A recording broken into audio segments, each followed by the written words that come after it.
Praise the Lord. സ്നേഹമുള്ളവരെ, നാം സുവിശേഷമാകുകയും സുവിശേഷം ഏകുകയും ചെയ്യുന്നവരായി മാറണം. യേശു ശിഷ്യന്മാരോട് പറഞ്ഞത്, നിങ്ങൾ ലോകമെങ്ങും പോയി എല്ലാ സൃഷ്ടികളോടും സുവിശേഷം പ്രസംഗിക്കുവിൻ എന്നാണ്. എന്തിനു വേണ്ടിയാണ് സുവിശേഷം പ്രസംഗിക്കുവാൻ യേശു പറഞ്ഞത്?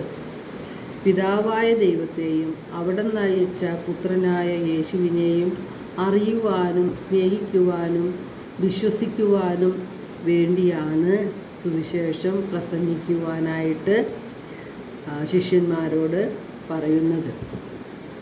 പിതാവായ ദൈവത്തെയും അവിടുത്തെ പുത്രനായ യേശുവിനെയും വിശ്വസിക്കുമ്പോഴാണ് നമുക്ക് നിത്യജീവൻ പ്രാപിക്കാൻ കഴിയുന്നത്.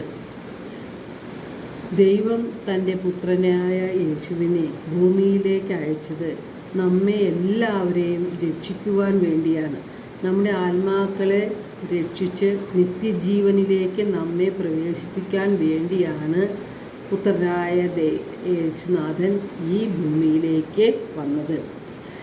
ഈ രക്ഷ നാം സ്വന്തമാക്കി എടുക്കുകയാണ് ചെയ്യേണ്ടത്. അപ്പോൾ മാത്രമേ നമ്മുടെ ആത്മാക്കളെ രക്ഷപ്പെടുത്തുവാൻ നമുക്ക് സാധിക്കുകയുള്ളൂ. ദൈവത്തിൻ്റെ വചനങ്ങൾക്കാണ് നമ്മുടെ ആത്മാക്കളെ രക്ഷിക്കാൻ കഴിയുന്നത്. കാരണം വചനം ദൈവം തന്നെയാണെന്ന് വിശുദ്ധ യോഹന്നാൻ 1:1 പറയുന്നുണ്ട്. ആദിയിൽ വചനമുണ്ടായിരുന്നു, വചനം ദൈവത്തോടു കൂടെയായിരുന്നു, വചനം ദൈവമായിരുന്നു. ആ ദൈവം തന്നെയായ വചനത്തിനാണ് നമ്മുടെ ആത്മാക്കളെ രക്ഷിക്കുവാനായിട്ട് കഴിയുന്നത്. നമ്മുടെ ജീവിതം സുവിശേഷ അധിഷ്ഠിതമാകുമ്പോഴാണ് നാം സുവിശേഷമാകുന്നവരായി മാറുന്നത്. അതുപോലെ സുവിശേഷം ഏകുന്നവരായി മാറുന്നത്. ഏകുക എന്ന് പറഞ്ഞാൽ കൊടുക്കുക. നാം സുവിശേഷം നൽകുന്നവരായി മാറുന്നതും അപ്പോഴാണ്.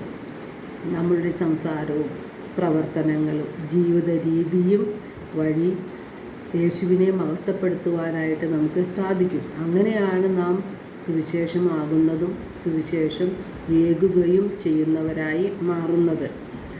നാം ദൈവത്തെ മഹത്വപ്പെടുത്തിക്കൊണ്ട് നാം അറിഞ്ഞ യേശു ക്രിസ്തുവിനെ മറ്റുള്ളവരിലേക്ക് അവരെ അറിയിച്ചു കൊടുക്കാനായിട്ട് നമ്മുടെ ഓരോരുത്തരുടെയും കടമയാണ്.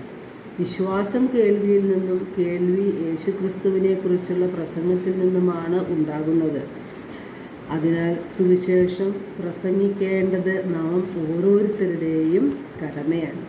1 കൊറിന്തോസ് 9:16 വിശുദ്ധ പൗലോസ് ശ്ലീഹ പറയുന്നുണ്ട്, ഞാൻ സുവിശേഷം പ്രസംഗിക്കുന്നുവെങ്കിൽ അതിൽ എനിക്ക് അഹംഭാവത്തിന് വകയില്ല, അത് എൻ്റെ കടമയാണ് എന്ന്. അപ്പോൾ നാം ഓരോരുത്തരുടെയും കടമയാണ് നാം സുവിശേഷം പ്രസംഗിക്കുക എന്നത്.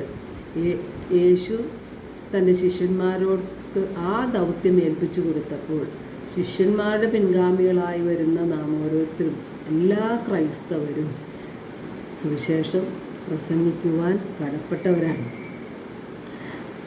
സുവിശേഷ പ്രഘോഷണം ആദ്യം നമ്മുടെ വീടുകളിലാണ് നടക്കേണ്ടത്.